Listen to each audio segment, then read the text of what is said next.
Oke, sekarang kita langsung saja mulai ke bahan materinya.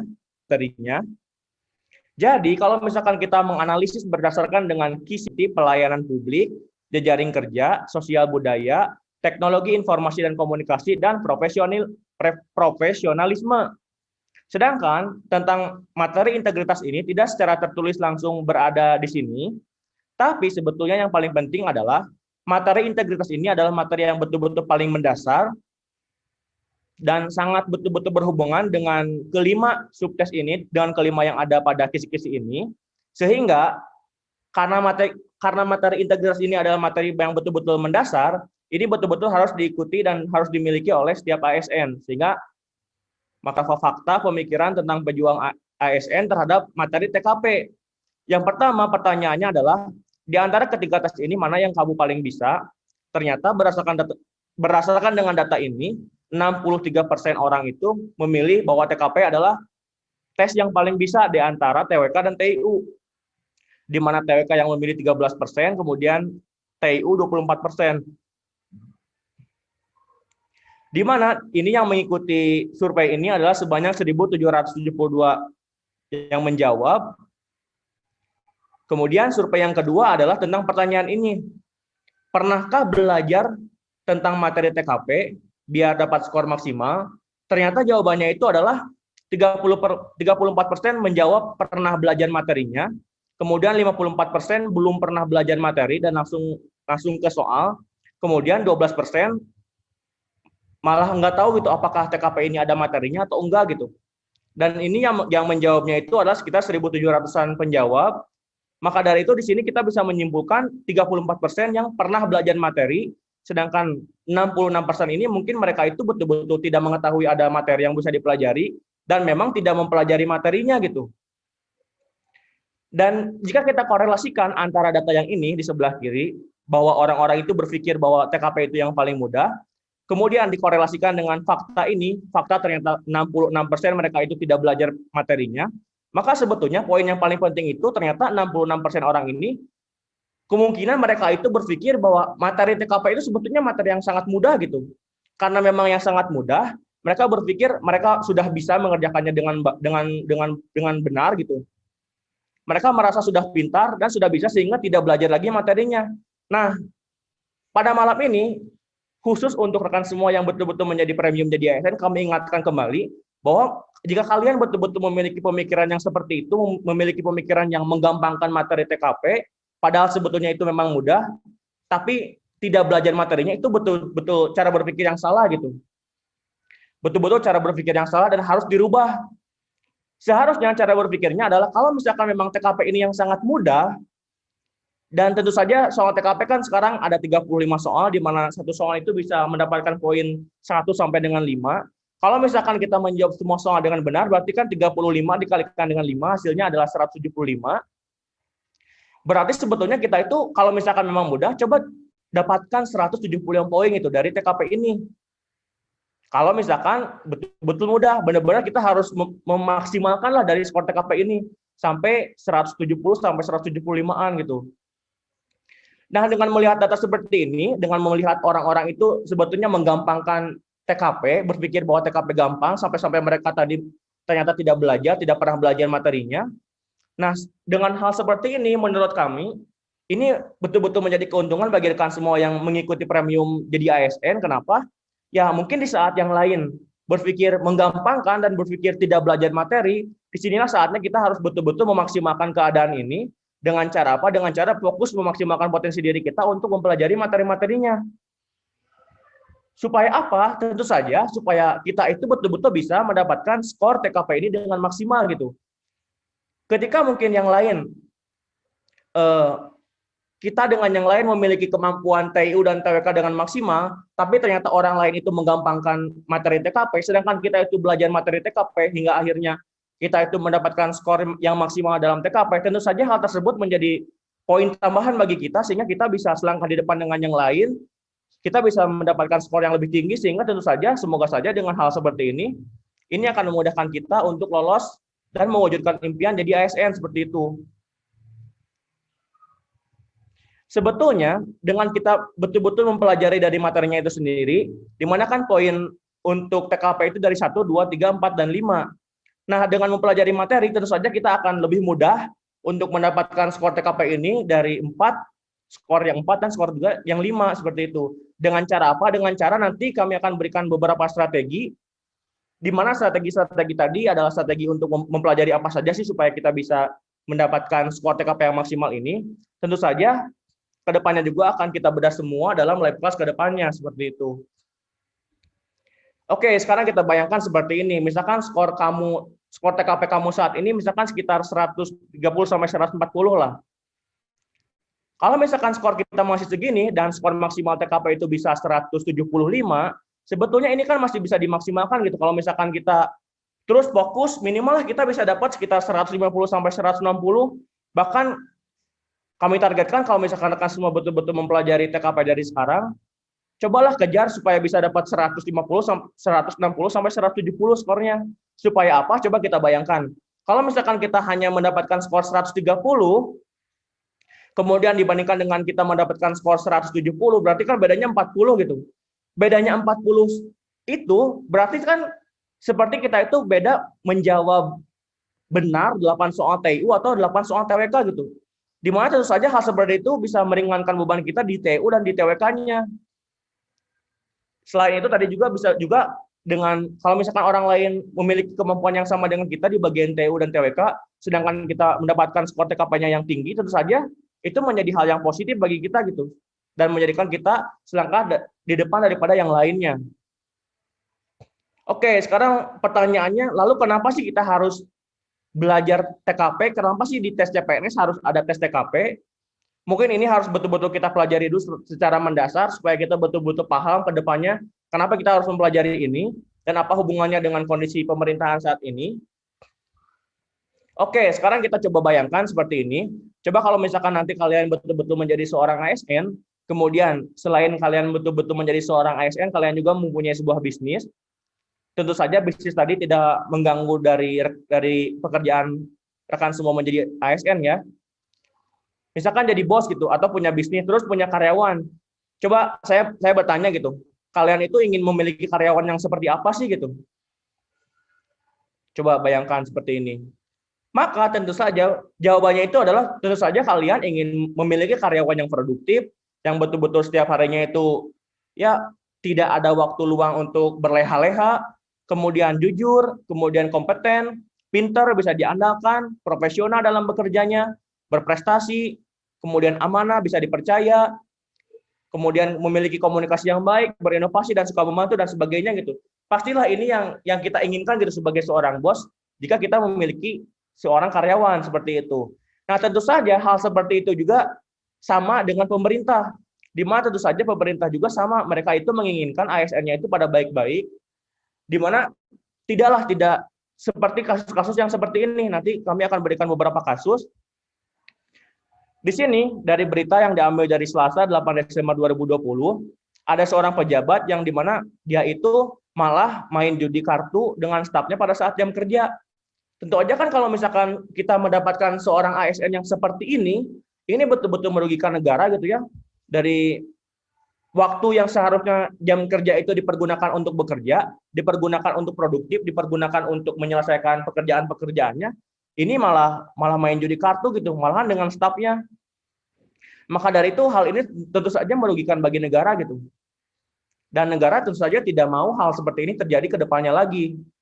Kemudian contoh selanjutnya, ini berita yang diambil 18 April 2021, di mana ternyata Bapak Menteri Cahyokumolo menyebutkan bahwa sekarang itu tiap bulan ada PNS yang diberhentikan karena korupsi.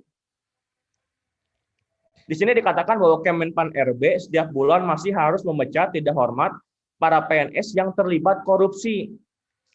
Ini yang jujur kami tiap bulan, rata-rata hampir 20 hingga 30% PNS yang sudah mempunyai kekuatan hukum tetap, maksudnya sudah menjadi PNS sebenarnya, harus kami ambil keputusan untuk diberhentikan dengan tidak hormat karena tadi melakukan tindak pidana korupsi. Maka dari itu, yang seharusnya ASN ini sebagai tombak negara, sebagai orang yang betul-betul membantu memajukan negara, membantu memajukan negara gitu. Ini malah sebaliknya, malah merugikan negara, malah mengambil harta-harta negara, dengan cara korupsi, tentu saja hal seperti ini sangat-sangat merugikan gitu bagi negara. Itu jika ditinjau dari segi pekerjaannya gitu. Kalau misalkan ditinjau dari segi orang-orang yang keluarnya, di sini dikatakan hampir 20 hingga 30% PNS yang sudah punya kekuatan hukum tetap gitu. Berarti ini banyak banget gitu. Coba kalau misalkan kita hitung sebulannya sekitar 30 PNS yang dikeluarkan, berarti kan setahunnya itu sekitar 400 orang. Di mana tentu saja 400 orang itu mungkin bisa jadi kalau misalkan satu orangnya dari satu instansi, berarti dari 400 instansi gitu. Maka dari itu, ya sangat merugikan sekali gitu. Seorang pun yang misalkan nantinya keluar, tentu saja tidak mudah gitu untuk menggantikan posisi orang-orang yang keluar tadi. Maka dari itu dengan kondisi seperti ini, ya pemerintah betul-betul menginginkan sekali menjaring calon ASN baru itu betul-betul yang sesuai dengan yang pemerintah inginkan. Supaya apa? Supaya hal-hal yang akan merugikan bagi negara itu ya bisa dikurangi lah seperti yang tadi. Oke, di sini ada satu video yang betul-betul akan menceritakan tentang integritas itu sendiri. Kita simak terlebih dahulu. Selamat siang, Pak. Tolong kerjasamanya untuk menggunakan masker. Saya lupa bawa masker. Sekarang kan udah nggak kayak kemarin. Jadi nggak apa-apa dong, saya nggak pakai masker. Maaf, Pak. Yang boleh masuk harus menggunakan masker. Ya, Pak.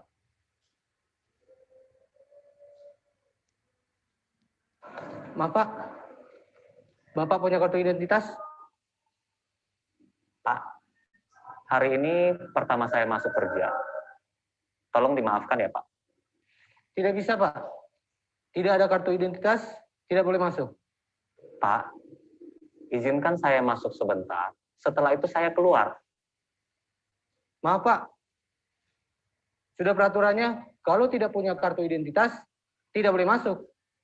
Kamu ini, apa tidak bisa melonggarkan peraturan perusahaan apa? Saya nggak peduli dengan Bapak siapa. Ini bukan masalah melonggarkan peraturan, Pak. Bapak tidak punya kartu izin. Oke, saya akan telepon bos kamu. Silakan, Pak. Dia itu mengatakan kita. Atau jangan-jangan dia salah satu bos di perusahaan. Dia cuma ngecek gedung sini. Saya tuh nggak peduli. Dia itu nggak punya izin. Tetap nggak bisa masuk kan? Ya, memang betul lah, Bang. Udah lah, panutan lah, Bang.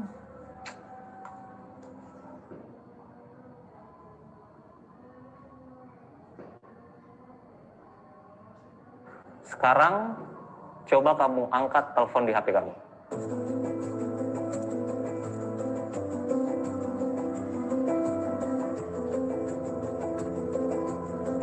Ya, Pak. Orang yang kamu tahan di depan namanya Bram, bukan?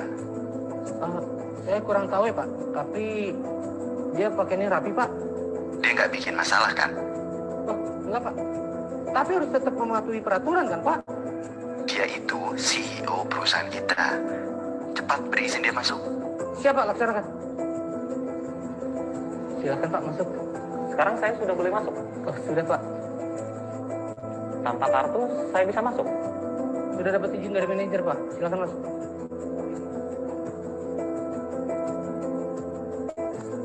Setelah kerja, kamu ke ruangan saya.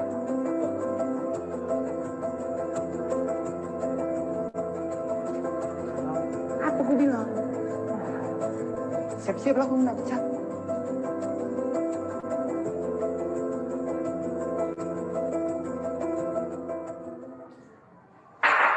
Masuk.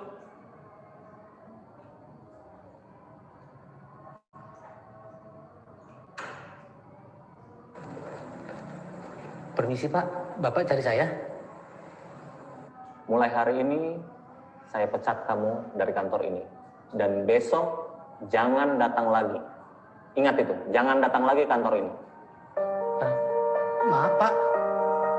Saya sebagai satpam di kantor ini, salah saya apa ya? Terus, saya harus bagaimana? Sebagai satpam saja kamu tidak mengenali saya dan berani menghalang-halangi saya. Ini yang dibilang tanggung jawab. Pak, melindungi semua karyawan yang ada di sini, itu adalah tanggung jawab saya, Pak. Saya tidak peduli. Sekarang juga, kamu keluar dari ruangan ini dan bereskan barang-barang kamu. Sekarang keluar. Baik, Pak.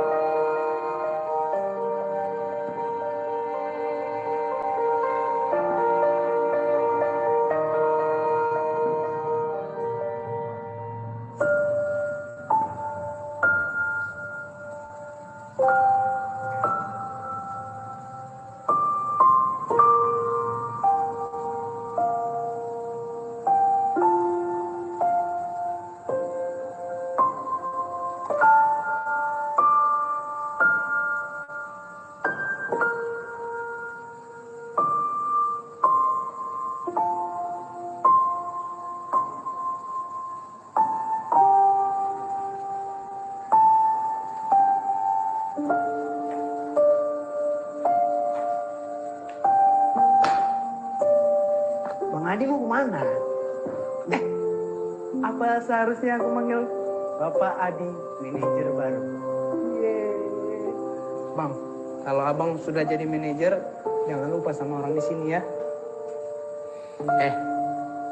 Kamu nggak usah ngelirik saya deh. Saya ini udah mau pulang. Nggak usah nyindir lagi. Bang, udah lo nggak usah acting. Pak Bram sudah mengumumkan kau tuh ditarik ke kantor pusat buat jadi manajer security. Yang benar. Tapi kan saya sudah dipecat sama Pak Bram. Ya, susah ngomong sama orang tua. Siapa? Pak, tentu saja benar, Adi. Tapi kan seperti yang Bapak bilang, saya kan udah nggak boleh datang lagi, Pak, ke kantor ini. Benar, Adi. Kamu besok ikut saya ke kantor pusat untuk kerja. Adi, kamu ini orang yang sangat berani menghadapi masalah, mempunyai pendirian yang teguh. Meskipun kamu seorang satpam biasa, tapi kamu punya tanggung jawab untuk pekerjaanmu dengan serius. Banyak satpam yang kehilangan tanggung jawabnya, yang lalai dengan tugasnya. Tapi kamu, Adi, adalah seorang yang sangat penting di perusahaan ini. Iya, tapi Pak, saya kan bukan orang yang seperti Bapak sebutkan tadi. Saya hanya menjalankan apa yang sudah ditugaskan ke saya, Pak. Tapi Pak, jangan khawatir, Adi. Saya yakin kok, kalau kamu itu pasti bisa. Ingat, pasti bisa. Betul apa yang gue bilang kan? Makasih Pak ya. Sama-sama. Siap Pak. Tinggal nunggu giliran saya. Kamu kerja yang benar.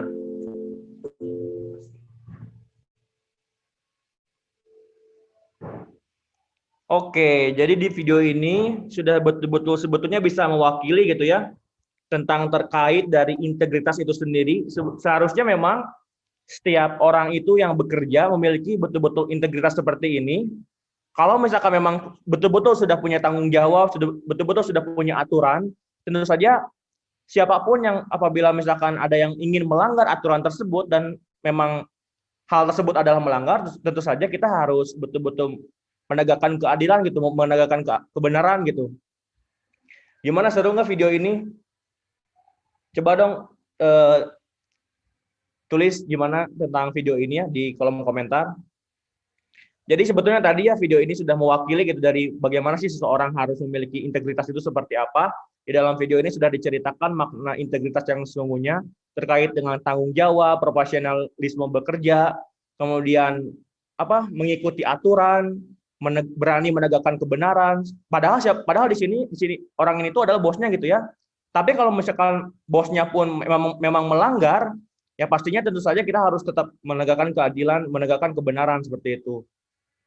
Oke, sekarang kita lanjut aja ke materinya. Kita balik lagi ke materi TKP integritas ini, di mana tadi di awal sudah kami jelaskan bahwa materi yang akan kami sampaikan tentang TKP integritas ini, di mana tentang materi integritas ini adalah tentang materi yang sangat mendasar. Maka dari itu, kedepannya tentu saja akan kami jelaskan juga secara detail tentang integritasnya itu sendiri. Tapi kita akan bedah karena memang ini live class pertama dari awal, bagaimana sih cara kita supaya bisa mendapatkan skor TKP secara maksimal. Oke, kita bahas sekarang. Jadi ternyata untuk rekan semua supaya bisa mendapatkan skor TKP secara maksimal, ada 2 strategi penting yang bisa dipelajari. Jadi tadi pada saat survei, mereka itu yang bingung gitu ya, yang benar-benar belum pernah mempelajarinya kan sekitar 66% orang belum mempelajari, tidak tahu ada materi, mungkin tadi menggampangkan gitu tentang TKP ini. Nah, kita tentu saja harus jadi bagian dari orang yang tidak menggampangkan dalam materi ini, tapi menjadi orang yang mempelajarinya dan memaksimalkannya supaya bisa mendapatkan skor yang tinggi. 2 poin ini adalah yang pertama, pelajari Undang-Undang ASN nomor 5 tahun 2014. Kemudian yang kedua adalah pelajari Permenpan RB nomor 38 tahun 2017. Nanti kami jelaskan selanjutnya kenapa ini sangat penting. Kemudian jika misalkan rekan semua sudah mempelajari kedua materi ini dengan sangat-sangat bagus dengan mempelajarinya, kemudian dikolaborasikan dengan berlatih soal berkelanjutan yang sangat banyak, pastinya kami yakin lah rekan semua betul-betul bisa akan mendapatkan skor TKP ini sekitar 160 sampai 170-an seperti itu. Oke, sekarang kita masuk ke poin yang pertama. Kenapa sih kita harus belajar Undang-Undang nomor 5 tahun 2014? Jadi memang Undang-Undang nomor 5 tahun 2014 ini, di sini dijelaskan undang-undang ini adalah undang-undang tentang aparatur sipil negara. Jadi memang di dalam undang-undang ini adalah undang-undang yang mengatur tentang ASN itu sendiri dengan sedetail mungkin. Di sini dijelaskan tentang apa sih tugas ASN itu, kemudian kewajiban ASN itu apa, hak ASN itu apa, kemudian fungsinya apa, kemudian kerjanya apa saja. Di sini sudah betul-betul dijelaskan. Jadi kalau misalkan rekan-rekan betul-betul serius ingin menjadi ASN, maka tentunya rekan semua kami rekomendasikan untuk betul-betul mempelajari undang-undang ini supaya tahu ke depannya harus seperti apa gitu. Karena memang konsepnya itu seperti tadi, kalau misalkan pemerintah ini ingin merekrut ASN seperti kita ingin merekrut karyawan kita gitu. Kita tuh punya list-list yang harus dimiliki oleh ASN gitu. Yang harus dimiliki oleh calon karyawan kita. Nah, list-list tadi itu semuanya digambarkan dalam undang-undang ini, yaitu nomor 5 tahun 2014. Di mana tentu saja nanti kami akan berikan PDF-nya di dalam grup. Tugasnya adalah, ini buat kalian yang betul-betul ingin memaksimalkan ya, baca undang-undang ini sekitar 5-10 kali, kemudian rangkum bagian pentingnya dan tulis di buku bimbel jadi ASN. Kami pastikan kalau rekan semua sudah membaca sekitar 5-10 kali akan betul-betul terbayang bagaimana ASN itu dalam bekerja, bagaimana dalam haknya apa, kewajibannya apa, kemudian tugasnya apa saja. Kemudian ada 2 poin penting dari banyaknya informasi yang ada pada Undang-Undang nomor 5 tahun 2014 tadi. 2 penting itu adalah yang pertama adalah nilai dasar ASN. Kemudian yang kedua adalah kode etik dan kode perilaku ASN. Di mana tentu saja kedua poin ini adalah ibaratnya seperti apa yang harus dilakukan oleh seorang ASN gitu. Apa yang harus dimiliki dalam karakter seorang ASN sehingga orang tersebut betul-betul bisa menjadi seorang ASN seperti itu. Oke, sekarang kita akan bahas tentang nilai dasar yang poin pertama tadi dari kedua poin ini. Di mana dalam nilai dasar ini, nilai poin dasar ini ada 15 poin, nilai dasar ASN. Yang pertama adalah memegang teguh ideologi Pancasila. Jadi kalau misalkan sebelumnya sudah dijelaskan tentang radikalisme, di mana tentu saja saat ini sekitar 30-40 ASN setiap bulannya diberhentikan karena memiliki paham radikalisme. Tentu saja kalau memiliki paham radikalisme itu kan berlawanan dengan memegang teguh ideologi Pancasila, padahal ini adalah nilai dasar gitu, yang harus betul-betul dimiliki seorang ASN. Maka tentu saja sangat patut gitu apabila diberhentikan menjadi seorang ASN. Jadi seorang ASN harus betul-betul memegang teguh ideologi Pancasila, bahkan kemarin harus betul-betul memahami dari 45 butir pengamalan dari Pancasila itu sendiri. Kemudian yang kedua, setia dan mempertahankan Undang-Undang Dasar Negara Republik Indonesia tahun 45 serta pemerintahan yang sah. Ini juga sama, menjadi seorang ASN harus betul-betul orang yang mendukung tentang mempertahankan UUD ini, dan mempertahankan NKRI ini, kemudian mempertahankan pemerintahan yang sah ini. Karena memang kan sekarang banyak paham radikalisme yang berpikir bahwa ideologi Indonesia itu masih salah, kemudian sistem pemerintahannya salah, dan lain-lainnya. ASN itu harus menjadi garda terdepan yang menanggulangi dan mengantisipasi hal-hal tersebut gitu. Bukan malah sebaliknya, bukan malah menjadi memiliki paham radikalisme seperti itu. Kemudian yang C, mengabdi kepada negara dan rakyat. Ini betul-betul tujuan utamanya kan memang sebagai ASN itu kita betul-betul mengabdi kepada negara, memberikan semua potensi yang diri kita masing-masing miliki untuk memajukan negara, untuk membantu negara dalam mewujudkan impiannya, mewujudkan cita-cita negara. Kemudian yang D, menjalankan tugas secara profesional dan tidak berpihak. Nah, ini benar-benar poin yang paling penting dalam integritas ini. Kenapa? Karena memang biasanya di dalam soal TKP bagian integritas ini, ada soalnya itu seperti ini, misalkan kita itu dalam bekerja, ketika kita sedang bekerja, kemudian misalkan tiba-tiba ada mungkin dari keluarga kita atau orang tua kita yang meminta bantuan kepada kita gitu. Nah, apa sih yang harus kita lakukan? Tentu saja yang harus kita lakukan itu sesuai dengan nilai dasar ini harus betul-betul menjalankan tugas secara profesional dan tidak berpihak. Di mana tentu saja kita itu harus betul-betul selalu mengedepankan kepentingan negara daripada kepentingan pribadi ataupun golongan. Maka dari itu kalau misalkan hal seperti itu, pasti kita harus selalu mengedepankan pekerjaan kita. Walaupun memang jika kita melihat nanti kondisinya itu adalah keluarga kita, nanti kita juga di sini ada diajarkan tentang etika gitu. Kalaupun misalkan kita harus menolak orang lain, kita harus bisa betul-betul menolak orang lain tadi dengan cara baik-baik sehingga orang lain tadi tidak menjadi sakit hati dan lain-lain seperti itu. Kemudian bagian yang kelima, membuat keputusan berdasarkan prinsip keahlian. Nah, di sini itu nilai dasar seorang ASN kalau misalkan nanti pada suatu kejadian ada sesuatu yang harus diputuskan, maka tentu saja seorang ASN itu harus memiliki prinsip bahwa yang memutuskan itu sebetulnya kita harus betul-betul mendengar dari orang-orang yang ahli dalam bidangnya seperti itu, sehingga nanti pada saat melakukan musyawarah, melakukan mencari solusi dari permasalahan yang ada, kita harus betul-betul mendapatkan ilmu dari orang-orang yang ahli dalam bidangnya seperti itu. Kemudian selanjutnya menciptakan lingkungan kerja yang non diskriminatif. Nah, ini benar-benar dasar sekali gitu ya. Sebagai ASN, rekan semua jangan sama sekali gitu membeda-bedakan antara misalkan mungkin beda agama, beda golongan, beda warna kulit. Kita sesama manusia, sesama makhluk ciptaan Tuhan gitu ya, harus betul-betul sama, tidak boleh mendiskriminasikan dengan yang lain. Kemudian selanjutnya memelihara dan menjunjung tinggi standar etika yang luhur. Nah, ini maksudnya yang tadi dalam hal apapun kita tuh harus memiliki akhlak atau karakter diri kita yang baik gitu untuk orang lain. Jangan sampai kita merugikan orang lain, jangan sampai membuat orang lain kecewa ataupun sedih gitu. Kemudian selanjutnya mempertanggungjawabkan tindakan dan kinerjanya kepada publik. Ini maksudnya misalkan ketika seorang ASN nanti misalkan ada seorang ASN diberikan tugas oleh atasannya, ternyata memang tugasnya itu dikerjakan tidak sesuai dengan yang semestinya, tentu saja seorang ASN tersebut harus betul-betul bisa mempertanggungjawabkan tindakannya tersebut dengan cara memperbaiki mungkin apa yang salahnya seperti apa, sampai kemudian bilang kepada bosnya bahwa mungkin ada kesalahan gitu. Harus betul-betul bertanggung jawab terhadap apa yang dilakukannya. Kemudian memiliki kemampuan dalam melaksanakan kebijakan dan program pemerintah, ini betul-betul mendasar gitu ya. Mungkin seorang masuk menjadi ASN juga sudah diperhitungkan oleh pemerintah bahwa orang tersebut memiliki kemampuan dalam melaksanakan kebijakan ke depannya. Kemudian memberikan layanan kepada publik secara jujur, tanggap, cepat, tepat, akurat, berdaya guna, berhasil guna, dan santun. Jadi seorang ASN itu tidak kerjanya itu loyo,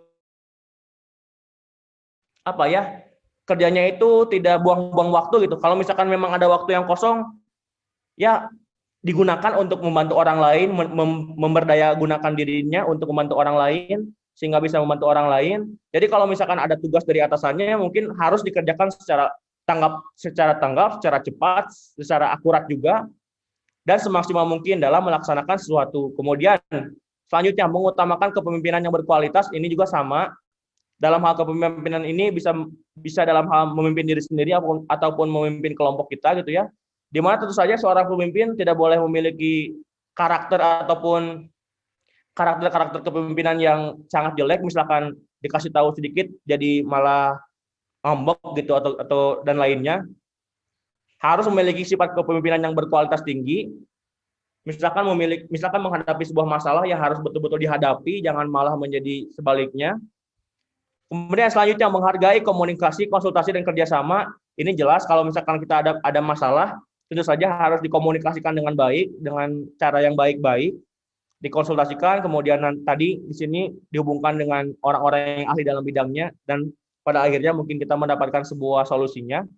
Kemudian selanjutnya mengutamakan pencapaian hasil dan mendorong kinerja pegawai. Ya, maksudnya di sini kalau misalkan kita diberikan tugas oleh atasan kita, tentu saja sebaiknya ASN itu mengerjakannya secepat mungkin, mengerjakannya sebaik mungkin, sampai pada akhirnya sudah selesai pekerjaan tersebut, lalu memberikannya kepada atasan, kemudian meminta kepada atasan tersebut apakah ada lagi pekerjaan yang lain gitu, sehingga pekerjaan kita itu dalam 1 hari atau 1 bulan dan seterusnya betul-betul produktif gitu. Tidak ada waktu kita yang betul-betul kosong.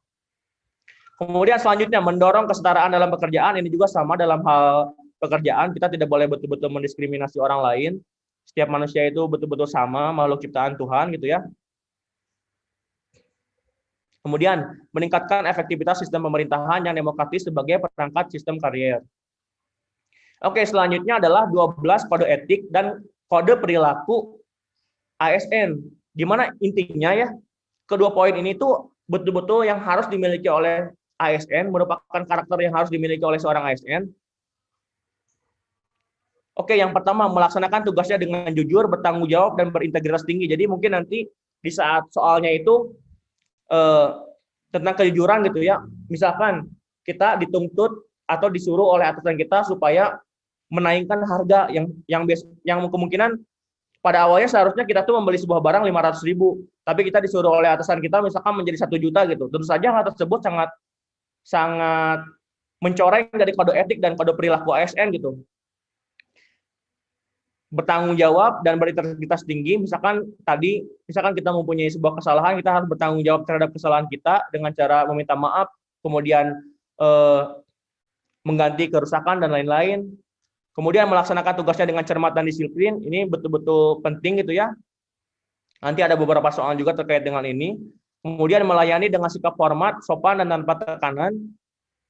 Kemudian melaksanakan tugasnya sesuai dengan ketentuan peraturan perundang-undangan, melaksanakan tugasnya sesuai dengan perintah atasan, seperti yang tadi gitu ya, seperti seorang satpam tadi, dia itu betul-betul tanggung jawab terhadap pekerjaannya, betul-betul profesional dalam pekerjaannya. Walaupun ternyata tadi dia itu adalah seorang CEO dan dia itu di stop gitu supaya betul-betul mengikuti aturannya. Kemudian selanjutnya menjaga kerahasiaan yang menyangkut kebijakan negara. Ini juga ASN harus betul-betul memiliki kode etik ini. Kalau misalkan memang sesuatu itu rahasia, tentu saja tidak boleh disebarluaskan. Kemudian menggunakan kekayaan dan barang milik negara secara tanggung jawab, efektif, dan efisien. Jadi kalau misalkan kita diberikan misalkan alat transportasi ataupun apapun itu, misalkan laptop dan lain-lain, ya pergunakan hak itu tuh betul-betul untuk pekerjaan menjadi seorang ASN gitu. Jangan dipakai untuk kehidupan sehari-hari ataupun berbisnis dan lain-lain.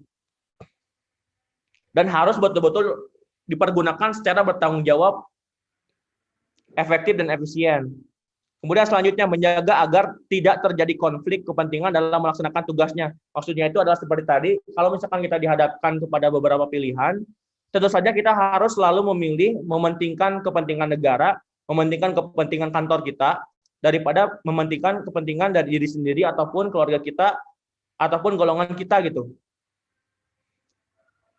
Oke, selanjutnya memberikan informasi secara benar dan tidak menyesatkan kepada pihak lain. Ini maksudnya apabila ada orang lain yang meminta bantuan kepada kita yang tentu saja berhubungan dengan ASN dan tentu saja kita mengetahui jawabannya, kita harus betul-betul menjawabnya dengan benar.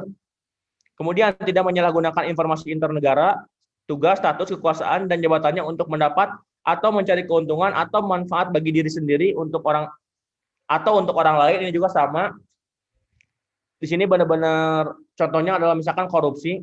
Kita betul-betul tidak boleh melakukan hal tersebut karena tentu saja itu malah memajukan dari keuntungan diri sendiri ataupun misalkan untuk orang lain itu sangat tidak diperkenankan.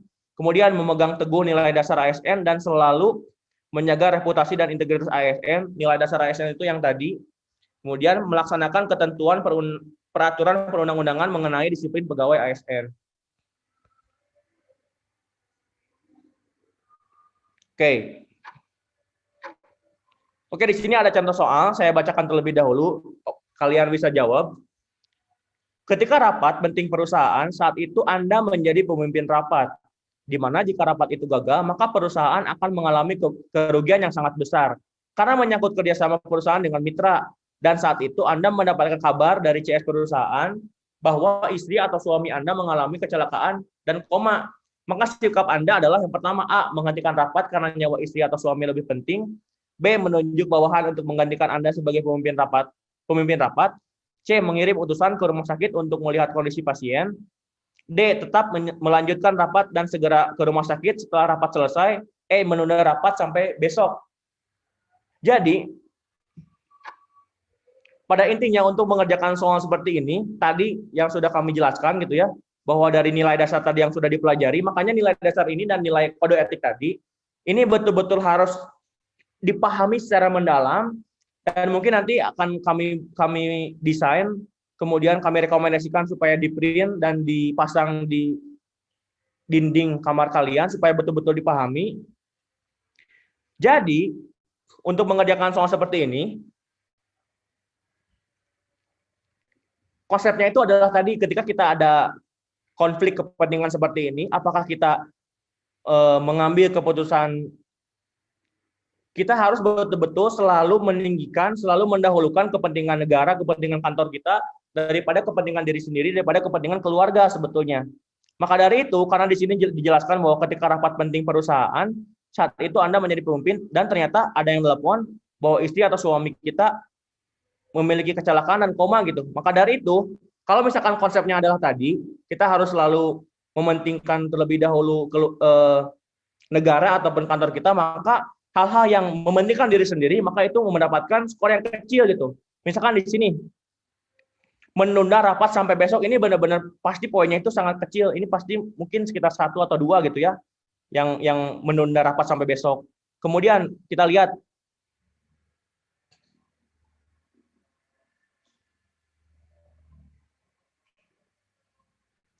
menghentikan rapat karena nyawa istri atau suami lebih penting, ini juga sama kecil. Kenapa?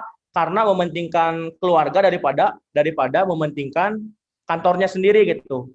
Kemudian yang B, menunjuk bawahan untuk menggantikan Anda sebagai pemimpin rapat, ini benar, dan sebetulnya ini adalah jawabannya.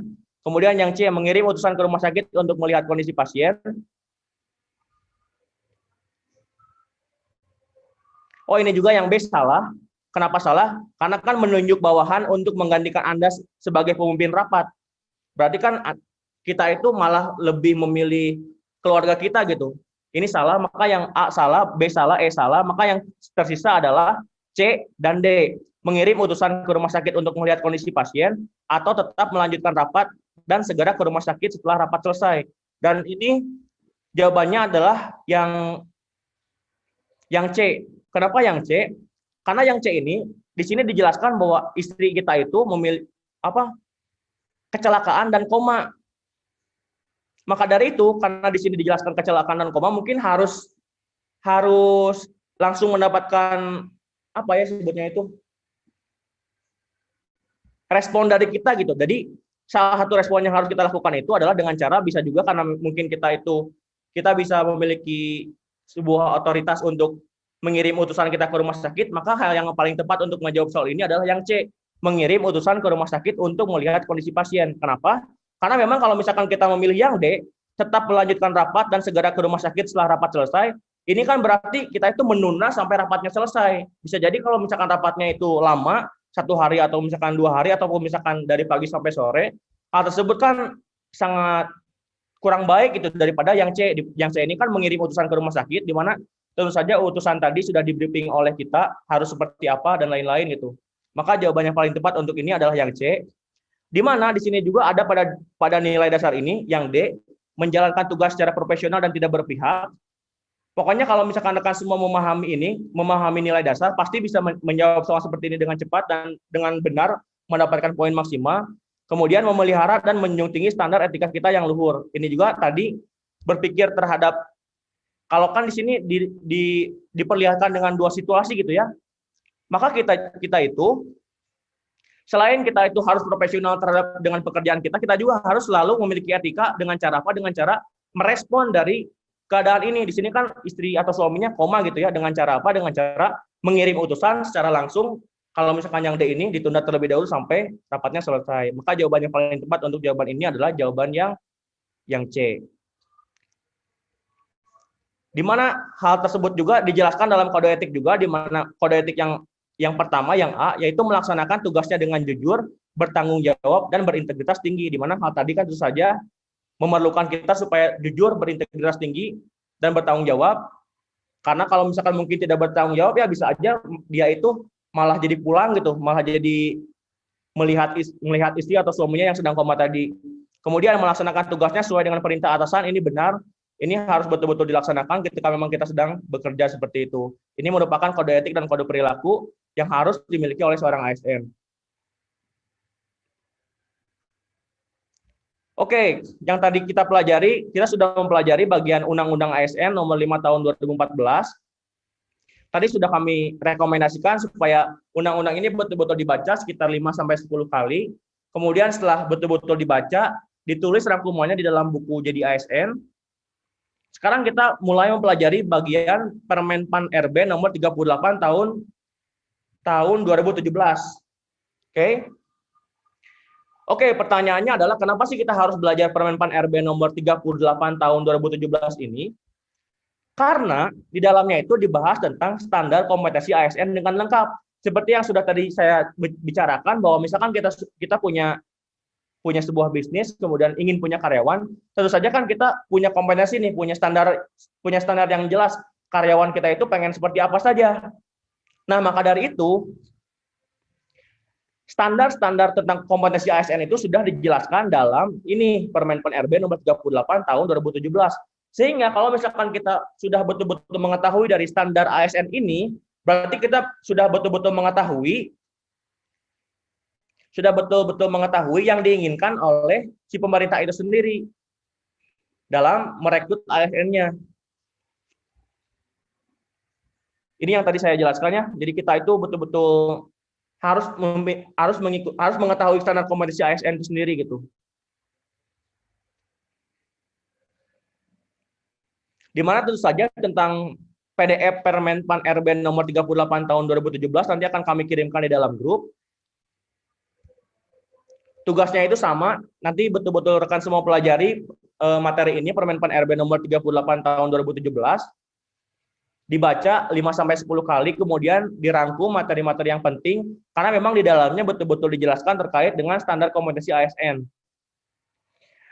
Oke, pertanyaannya adalah apa sih standar kompetensi ASN itu? Jadi, di dalam Permen-Pan RB nomor 38 tahun 2017 ini dijelaskan bahwa standar kompetensi jabatan aparatur sipil negara yang disebut dengan standar kompetensi ASN adalah deskripsi pengetahuan, keterampilan, dan perilaku yang diperlukan seorang aparatur sipil negara dalam melaksanakan tugas jabatan. Jadi memang di dalam Permen-Pan RB ini dijelaskan gitu.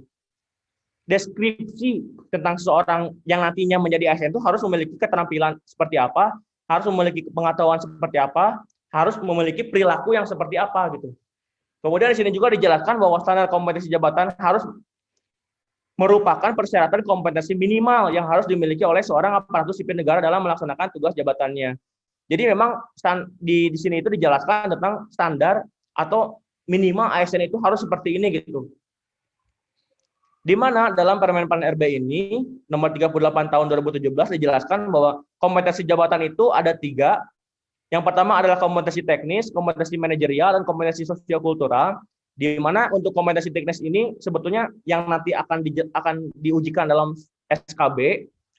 Kemudian untuk kompetensi manajerial dan kompetensi sosiokultural yang akan diujikan dalam saat SKD, di mana kompetensi manajerial ini ada 8 poin, sedangkan untuk sosiokultural ini ada 1 poin, di mana jelasnya adalah seperti ini. Dari ke-8 poin kompetensi manajerial tadi, tentang integritas, kerjasama, komunikasi, orientasi pada hasil, pelayanan publik, pengembangan diri dan orang lain, mengelola perubahan, pengambilan keputusan. Kemudian untuk kompetensi sosial kulturalnya ada tentang perekat bangsa. Oke, sekarang pertanyaannya adalah apa sih integritas itu?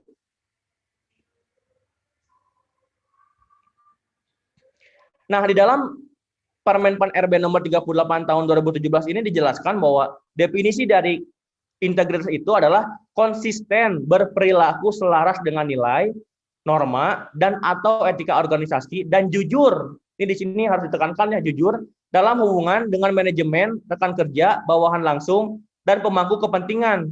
Kemudian menciptakan budaya etika tinggi, bertanggung jawab atas tindakan atau keputusan beserta resiko yang menyertainya. Jadi ini adalah definisi dari integritas itu sendiri yang sebetulnya sudah dijelaskan juga dalam Permen Pan RB. Jadi memang yang diinginkan oleh pemerintah itu, kita itu memiliki integritas itu adalah definisinya seperti ini.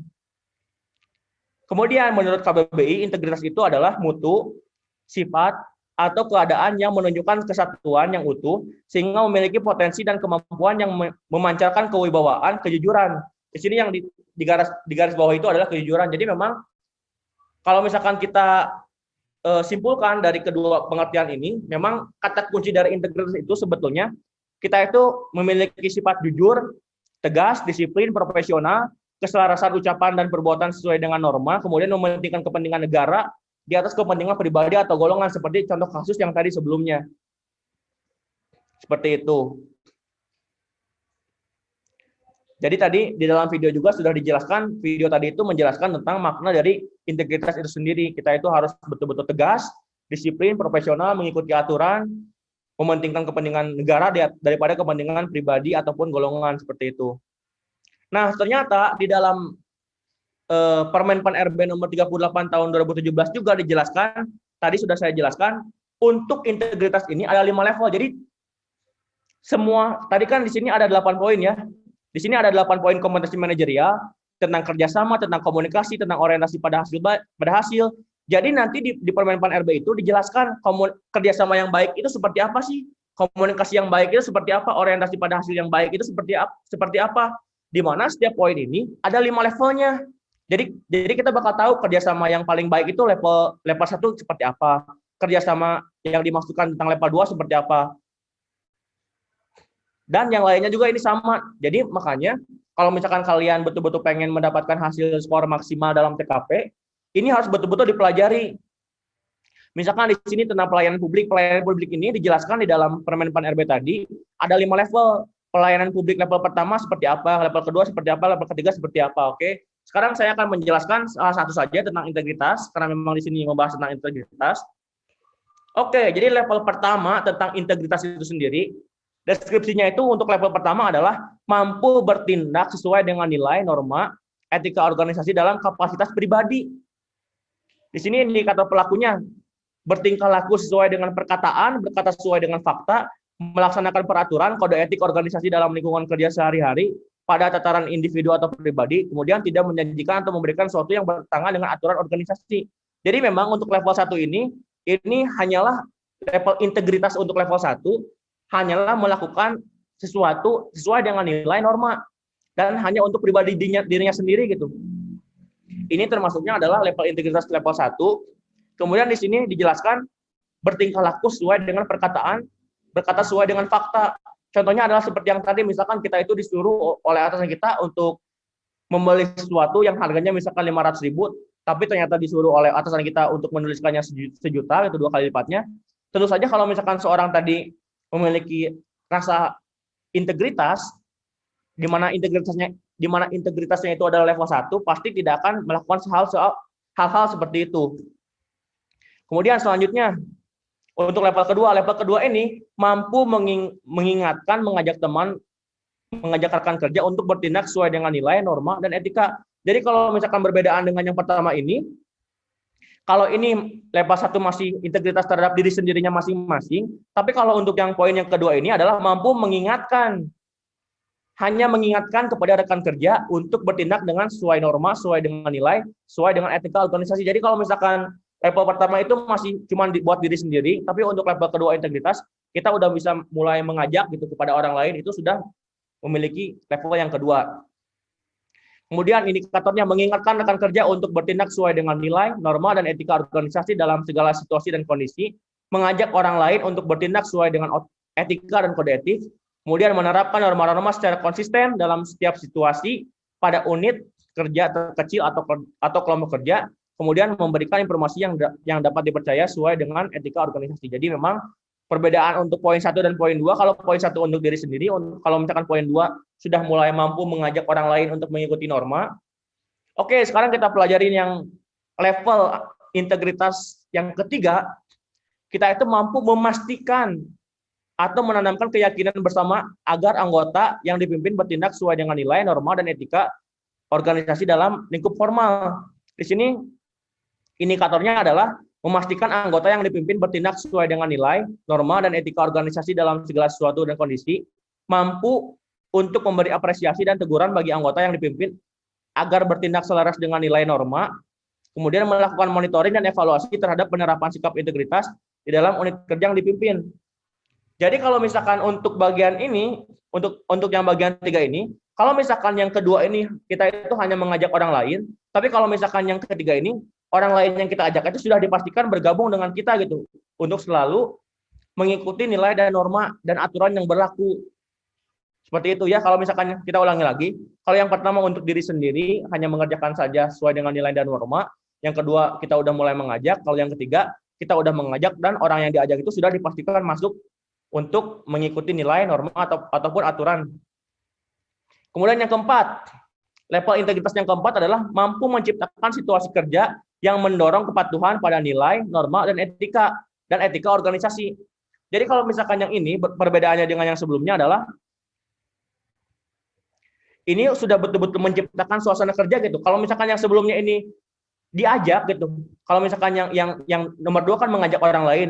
Kemudian yang ketiga sudah dipastikan orang lain itu ketika diajak tuh ikut gitu. Tapi kalau yang misalkan yang keempat ini tuh udah menciptakan suasananya. Jadi ibaratnya kalau nggak diajak pun mereka udah seperti itu gitu melakukannya. Ini adalah level integritas yang keempat. Kemudian yang kelima adalah mampu menjadi role model dalam penerapan standar keadilan dan etika di tingkat nasional. Jadi kalau misalkan seperti ini, ternyata hal yang kita lakukan dalam organisasi kita itu sudah bagus, dan ternyata pemerintah pusat misalkan mengetahuinya dan dijadikan sebagai role model dan diterapkan untuk ke semua instansi-instansi yang ada, seperti itu.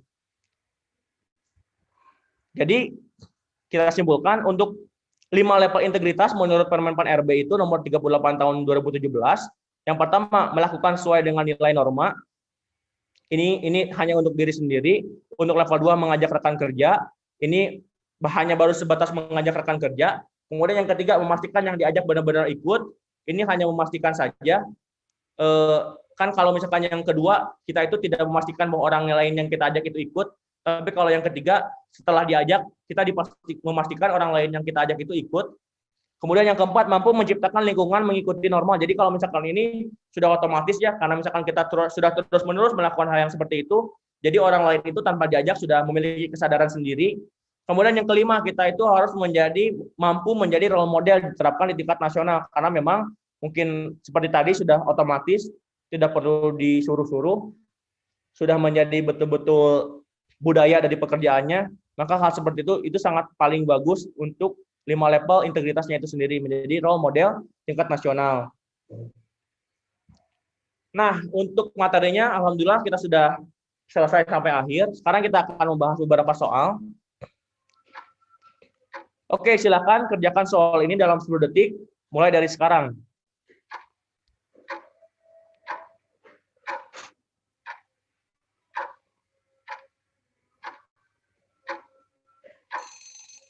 Oke, sekarang kita langsung bahas saja ya. Menurut Anda, seorang yang bertanggung jawab dan memiliki integritas pada pekerjaan adalah orang yang... Nah, kalau misalkan pertanyaannya langsung seperti ini harus betul-betul memakai dasar gitu. Di mana dasar kita itu yang tadi. Kita tuh harus memahami nilai dasar, memahami kode etik, di mana tadi sudah kami sarankan, nanti akan kami desain beberapa poin nilai dasar dan beberapa poin kode etik ini. Kemudian kami rekomendasikan buat tekan semua di print dan dipasang di dinding kamarnya masing-masing. Di mana sebetulnya di sini sudah dijelaskan juga gitu ya. Ketika kita dalam bekerja itu untuk poin yang J ini memberikan layanan kepada publik secara jujur, tanggap, cepat, tepat, akurat, berdaya guna, berhasil guna, dan santun gitu. Maka dari itu tentu saja bekerja dengan penuh kehati-hatian ini adalah poin yang mendapatkan poin 5 gitu. Sedangkan yang mendapatkan poin 4 adalah yang D, mengacu pada perintah atasan, karena memang di dalam kode etik juga sudah dijelaskan kalau kita itu harus betul-betul selalu, kalau misalkan memiliki integritas itu harus salah satunya adalah dengan mengikuti perintah atasan. Kemudian yang memiliki poin ketiga adalah bekerja sesuai dengan tata aturan yang berlaku. Ini juga benar. Kemudian yang B, kenapa ini poinnya 2? Karena memang menyelesaikan tugas dengan cepat, tapi di sini belum pasti gitu ya, tugas dengan cepat itu apakah tugasnya tadi benar atau tidak. Kalau misalkan hanya cepat saja gitu, tapi pekerjaannya salah, tentu saja ini salah gitu ya. Kemudian yang E, bekerja berdasarkan pada skala prioritas dan tuntutan kondisi sesaat. Jadi kalau misalkan ini kita tuh bekerja hanya ketika disuruh saja gitu, ini jelek gitu ya. Ini poinnya 1. Di mana tentu saja poin tadi juga ada dijelaskan dalam kode etik dan kode perilaku pada bagian B, di mana seorang ASN itu harus melaksanakan tugasnya dengan cermat dan disiplin gitu. Maka tentu saja jawaban yang paling tepat adalah jawaban yang A. Oke, sekarang kita lanjut ke soal berikutnya. Saya baca terlebih dahulu.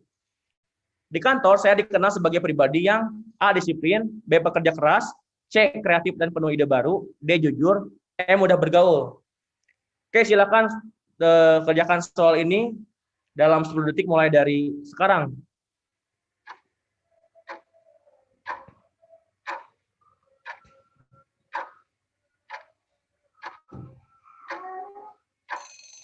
Jadi untuk menjawab soal ini, tadi oleh kita sudah betul-betul dijelaskan tentang makna dari integritas itu sendiri.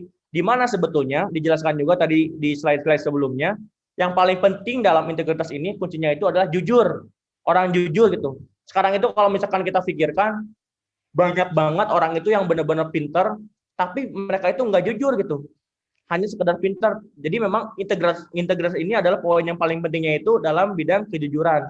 Maka kejujuran di sini mendapatkan poin 5. Kemudian yang kedua adalah pekerja keras. Kenapa pekerja keras? Karena memang seorang yang berintegritas itu sebetulnya ketika disuruh oleh atasannya harus betul-betul langsung melakukan pekerjaannya dengan bersungguh-sungguh gitu. Kemudian yang ketiga adalah yang poin 3 adalah disiplin. Kemudian yang poin 2 adalah kreatif dan penuh ide baru, ini bagus. Kemudian yang kelima adalah mudah bergaul. Karena memang mudah bergaul ini tidak kurang, maksudnya daripada yang lain itu kurang berpengaruh terhadap pekerjaan seperti itu. Maka jawaban yang paling tepat adalah jawaban yang D yang mendapatkan poin 5. Oke, sekarang kita lanjut ke soal berikutnya. Saya bacakan terlebih dahulu. Saat saya mengerjakan tugas yang sangat penting dari atasan, tiba-tiba datang seorang tamu yang meminta informasi sesuatu hal kepada saya, maka sikap saya adalah A, tetap fokus karena tugas dari atasan sangat penting, meminta rekan lain untuk melayani tamu tersebut, menelpon bagian yang bersangkutan dengan hal tersebut, memintanya menunggu sebentar sembari meminta rekan lain untuk melayani tamu tersebut, kemudian memberikan informasi yang dibutuhkan sejelas mungkin dan kembali mengerjakan tugas. Oke, silakan jawab terlebih dahulu oleh kalian di kolom komentar.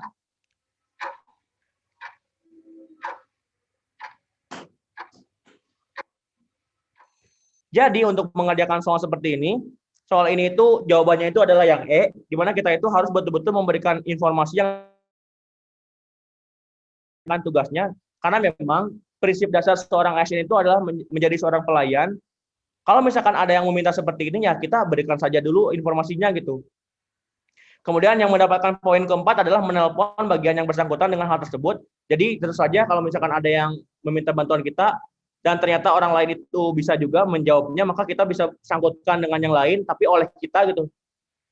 Jangan sampai kita itu menunda orang tersebut supaya berhubungan dulu dengan kita.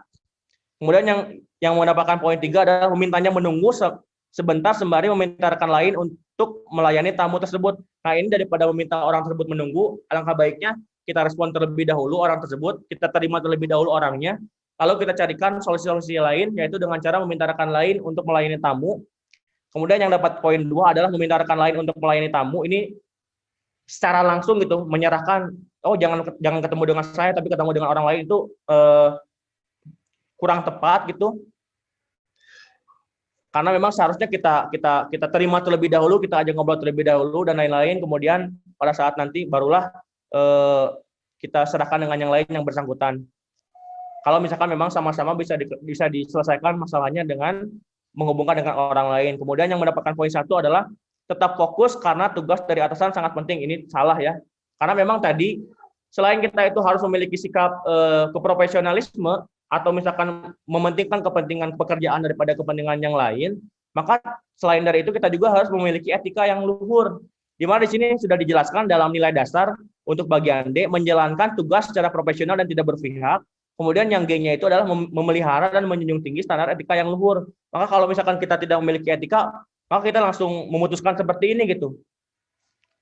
Dan tidak merespon sama sekali orang, padahal orang tersebut adalah tamu kita gitu. Oke, hal tersebut juga sesuai dengan kode etik dan kode perilaku, yaitu bagian I, memberikan informasi secara benar dan tidak menyesatkan kepada pihak lain yang memerlukan informasi terkait kepentingan kedinasan. Jadi kalau misalkan memang ada yang betul-betul sifatnya meminta informasi, kita itu sebagai ASN sudah menjadi kode etik dan kode perilaku kita untuk menjawab dan memberikan informasi tersebut secara selengkap mungkin, sebenar mungkin, yang tidak menyesatkan, seperti itu. Oke, berarti alhamdulillah sampai saat ini kita sudah sampai akhir soal untuk materi integritas ini. Nanti untuk tugasnya itu tadi betul-betul dikerjakan. Tadi ada beberapa tugas. Yang pertama adalah betul-betul mempelajari tentang undang-undang ASN tadi. Kemudian yang kedua adalah betul-betul mempelajari tentang Permenpan RB nomor 37 tahun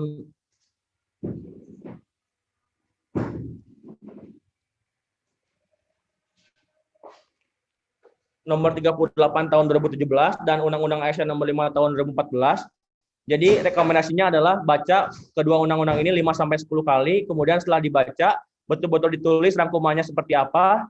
Kemudian tadi di dalam Undang-Undang ASN nomor 5 ini ada 2 poin penting terkait dengan nilai dasar ASN dan kode etik atau kode perilaku. Ini juga harus betul-betul dipahami.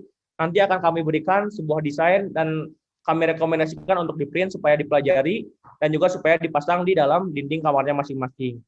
Oke, sekarang kita sudah masuk ke tahap akhir. Semoga saja dengan live class ini tentang integritas ini betul-betul bisa menambah wawasan rekan semua, terutama terkait dengan materi integritas itu sendiri. Semoga sekarang sudah punya bayangan tentang integritas itu seperti apa.